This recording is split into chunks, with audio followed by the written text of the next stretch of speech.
안녕하십니까. 소공TV 박병희 중개사입니다. 지난 영상에서 이제 꽃을 배경으로 좀 해왔었는데요.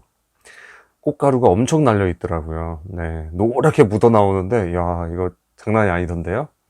그래서 오늘 다시 부득이하게 실내로 옮겼습니다.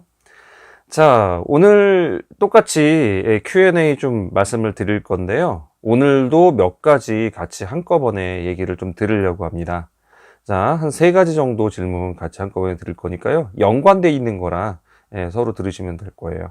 자, 오늘 질문은 이것입니다. 자, 오늘 질문은 부동산 자리가 아닌 곳에서 개업이 가능할까요? 라는 질문이었어요.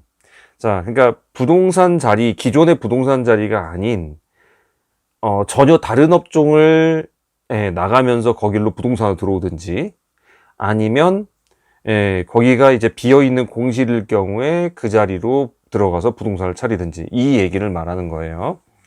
자, 이렇게 들어가게 되면 이제 현실적인 문제에 좀 닥치게 될 거예요. 이제 기존 부동산들이 뭔가 작업을 해놓고 계약서를 쓰고 어느 정도 인수를 할 때에는 그 권리금에 영업권리금이 포함되어 있거든요. 그 영업권리금이란 거는 기존에 자기가 관리하던 고객이나 이런 명단들, 그리고 계약자에 의한 그런 연락처들, 이런 거를 전부 넘겨주는 거에 대한 권리금이 영업권리금이에요. 그런데 이게 없는 상태에서 들어가는 거기 때문에 권리금은 분명히 싸지거나 없거나 합니다. 예를 들어서 식당으로 있던 집을 식당이 이제 더 이상 안 한다고 그래서 들어가서 부동산을 차린다? 가능합니다. 그 경우에 이제 식당이 안 할 정도가 되면은 거의 이제 망한 거예요. 그러면 그 사람들은 지금 권리금을 받지를 않아요, 대부분. 그 정도가 되면은. 그러면 권리금 없이 들어갈 거고, 만약에 자리가 너무 좋은데 이 사람이 할 의사가 좀 없거나, 뭐 당사자가 뭐, 신변상에 좀 안 좋은 일이 생겼거나, 이런 경우에 나오는 경우도 있어요. 슈퍼 같은 데 나오는 경우 가끔 있거든요. 그러면 그런 데는 또 권리금을 조금은 달라고 하는 경우도 있어요. 근데 우리 부동산에서 권리금 주는 거는 굉장히 싸요. 왜냐면 지난번에 권리금에 대한 얘기 좀 드렸지만 영업권리금, 시설권리금, 바닥권리금, 이게 기본적인 권리금인데, 일단 시설권리금도 우리가 시설을 쓸 수가 없기 때문에 못 쓰죠. 영업권리금 당연히 다르죠. 그러니까 바닥권리금밖에 못 할 건데, 바닥권리금 받기 시작하면 또 안 나가진단 말이에요. 그래서 그런 경우 권리금이 거의 없을 수도 있는데, 여기에 맹점은 뭐냐? 데이터가 하나도 없다라는 겁니다. 네. 데이터가 하나도 없어요. 전화번호도 없고 아무것도 없어요. 진짜 그야말로 맨 땅의 헤딩이에요. 자, 그런 경우 보통 어떻게 할까요? 네, 그런 경우 방법이 몇 가지 물건 따는 방법들 있죠. 네, 가서 새벽마다 가가지고 명함 꽂는 행위, 또는 가가지고 DM 보내고 뭐 하고 이렇게 돌아다니면서 그렇게 하는 그런 행위들을 하셔야 돼요. 굉장히 고됩니다. 쉽지 않아요. 이게 원룸이나 다세대 쪽에서는 많이들 그렇게 하는 걸로 제가 알고 있어요.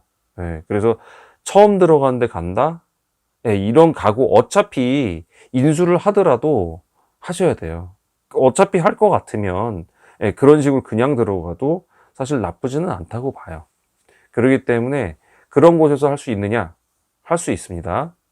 단 무진장 힘듭니다. 그거는 알고 들어가셔야 돼요. 그러니까 각오하고 들어가시라는 얘기예요. 자, 이제 그 얘기가 되고, 이제 다음 질문은 뭐였냐면요. 네. 다음 질문이 이거였어요. 개업하고 실장님 뽑아야 될 타이밍은 언제인가요? 제가 사실 그 질문 보면서 조금, 재밌었어요.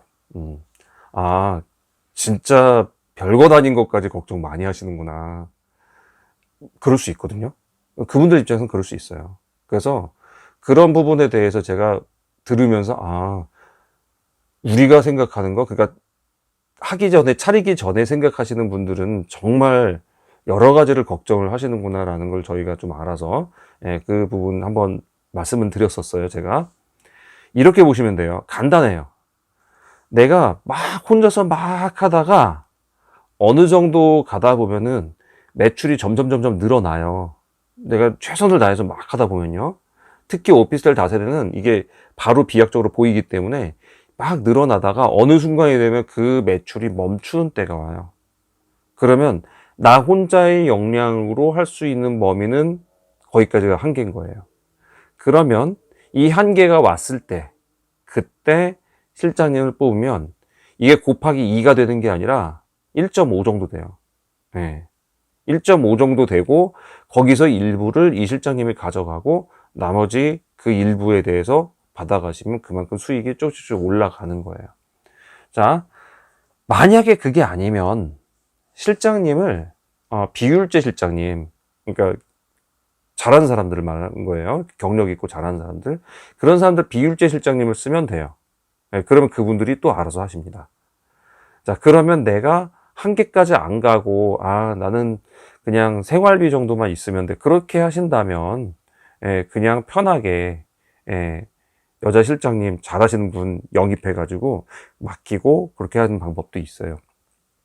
다만, 그렇게 되면 이제, 몸은 편해요. 몸은 편한데, 매출이 그렇게, 매출이라기보다 수입. 그러니까 매출에서 비용을 뺀 게 수입이죠. 그 수입은 그렇게 많지는 않을 수 있다라는 거. 그러니까 이제 사람의 목표 차이인 것 같아요. 어떤 사람은 되게 많이 나는 이만큼을 벌어야 된다고 생각하는 사람도 있는가 하면 어떤 사람들은 그냥 나는 이 정도만 있으면 돼. 뭐 집도 다 해놨고 자식들도 다 장가 십주장가 다 갔고 그래서 나는 이 정도만 있으면 돼. 그런 분들은 사실 그만큼만 하면 되거든요. 그러니까 그거는 여러분의 판단에 맡깁니다. 그게 이제 실장님 뽑아야 될 타이밍. 그리고 세 번째 질문이 이거였어요. 요새 거래 절벽이라면서요. 네, 맞아요. 거래 절벽이에요, 요새. 예. 이런 상황에서 개업을 하면 진짜 마음이 너무 힘들 것 같은데 나가서 투잡 뛰어도 되나요? 안 됩니다. 이거는 단호하게 말씀드립니다. 절대로 안 됩니다. 중개사가 자리를 비우기 시작해서 문이 닫혀 있는 때가 오면 손님이 더 이상 저기는 일 안 하나 보다 그러고 안 와요. 그렇기 때문에 이건 안 돼요. 단 그 안에서 할 수 있는 건 가능해요. 예를 들어서 요새 왜 서류 작성 알바 있죠? 있어요. 그런 거라든지 그런 거는 사무실 내에서 할 수 있잖아요. 하다가 손님 오면 손님 브리핑 해주면 되는 거잖아요. 그런 건 괜찮아요. 사무실에서 문을 오픈을 해놓고 할 수 있는 알바는 괜찮은데 일종의 재택 알바죠. 그런데 어디를 나가서 가야 된다? 그거는 영업시간 끝나는 이후에만 가능합니다. 그래서 옛날에 뭐 했어요? 한참 힘들 때, 경기 힘들 때, 부동산 사장님들, 남자 사장님들, 대리운전 뛰고 그랬어요, 밤에. 가능합니다. 근데 그거는 밤에예요. 낮 시간에 문 닫고 가서 뛰면 안 됩니다. 그래서 밤에 그렇게 뛰시는 분들 상당수 계셨죠, 예전에. 자, 이 반증만 봐도 뭐예요? 부동산이 먹고 살기 좋은 직업인가요? 안 되면 대리운전 뛰어야 되는 직업인 거예요.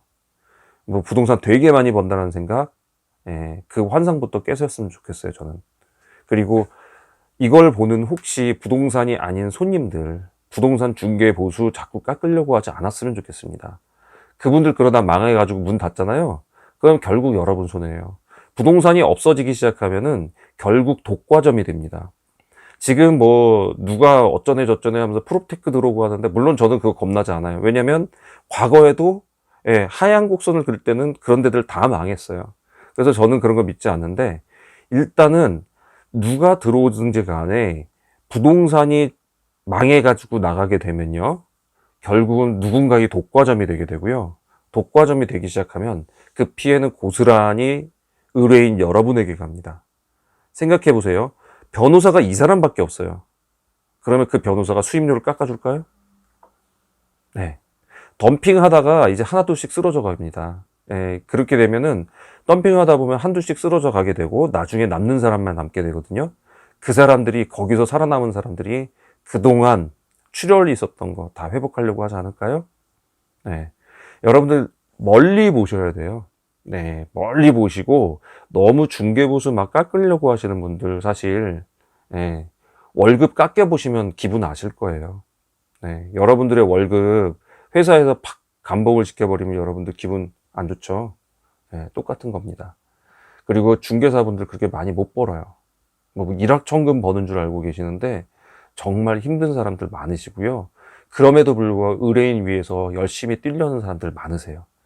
그 열심히 뛰려는 사람들의 의지 꺾지 않으셨으면 좋겠습니다. 자, 지금까지 이 부분 말한 거는 중개사가 아닌 일반인이 혹시 보신다면 그분들이 보셨을 만한 얘기예요. 자, 그리고 아까 말씀드린 대로 질문에 대한 답변 이 정도까지 제가 말씀드리면 어느 정도 이해되셨을 거라고 봅니다. 자, 소홍TV 오늘 여기까지 준비했습니다. 네, 도움되셨으면 구독과 좋아요 꼭 부탁드리고요. 계속 요새 광고 드리고 있죠.